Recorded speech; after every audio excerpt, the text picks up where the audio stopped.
Hi, it's Mike with Buffalo Metrology here today. I'm here at FABTECH here up in Toronto, and we're going to look forward to see some of the additive manufacturing, 3D scanning, and metrology-based equipment that's inside. Let's check it out.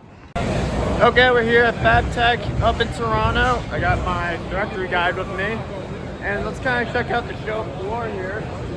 We got some FPRA working on some stuff, and we got electronic press brake.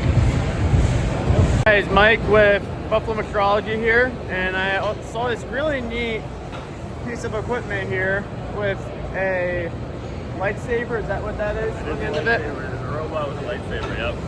Okay. Now, typically I can see a 3D scanner might be being attached to our milling machine. What usually is that piece of equipment used for attachment? So in this scenario, this is a standard unit that we have. So it's honestly meant to be very versatile. You can move it around. It has wheels, and it can do anything from pick and place to palletizing, really anything that you want it to do. So for pallets, full 3D scanners, who makes that one? So the robot itself, the robot arm, is from Jacket Robotics, which is we're the sole distributor of, but we make the actual whole unit and we sell the standardized unit. All right. Thank you. I found some PPE here. If someone could care to explain, you guys are with PIP? With VIP, yeah.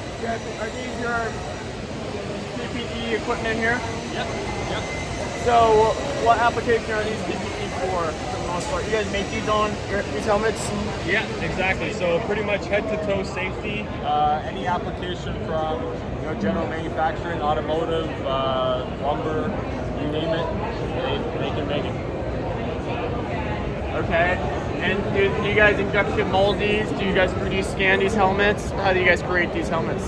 I'm actually not a PIP guy, but sorry, go ahead. Yeah. You guys, what type of manufacturer? I am here with this torch-based technology, which I thought was super interesting for 3D scanning and 3D scanner-based applications. What's your guys' group? We're TorchRite, and we make the safety torch. They make the safety torch. As you can see, how is this made? This is a CNC handle. CNC handle, okay.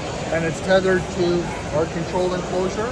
Okay. So it shuts off the flow of gases to the tip of the torch to make it intrinsically safe. You release the trigger, the pressure goes out of the lines, the flame goes out at the end of the torch. This seems like it was formed out of metal and it was casted, and it's very heavy in my hand here, I'll say that. And they're machined to quality and precision, which is needed for manufacturing today. So thanks. Thank you. Right. Okay, here we have some autonomous welding here is this an ABB or it's a FANUC arm? This is a FANUC arm. There's a FANUC arm. There's a FANUC arm. Okay.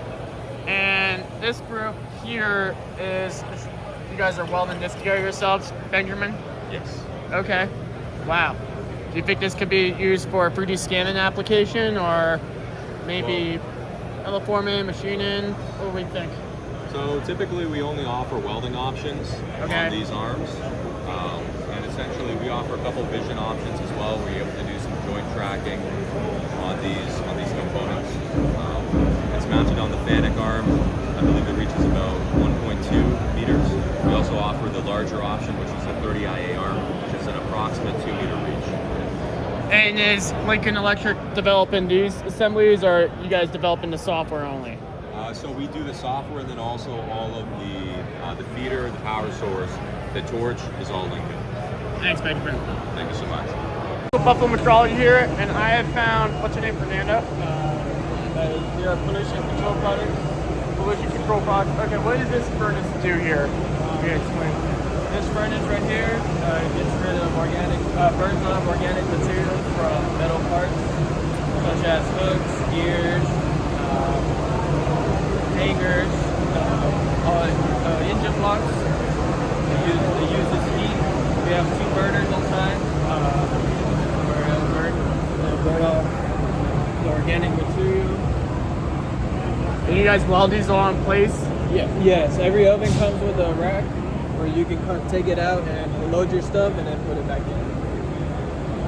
Are you machining this whole fixture? Are you doing a 3D scanning on it? How are you doing to create this here? And it's well insulated, right? Yeah, well insulated. I would have to talk to my engineer how they do it. Okay.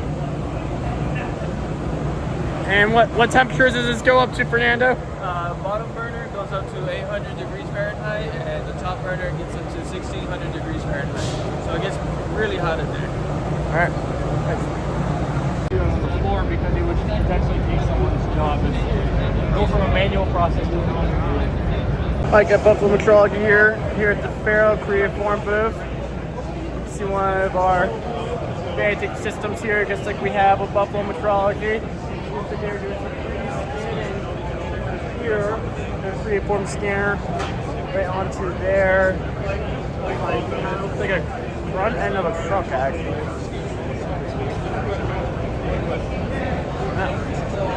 Hey, it's Michael Buffalo Metrology today, and I'm here with my friend Martin.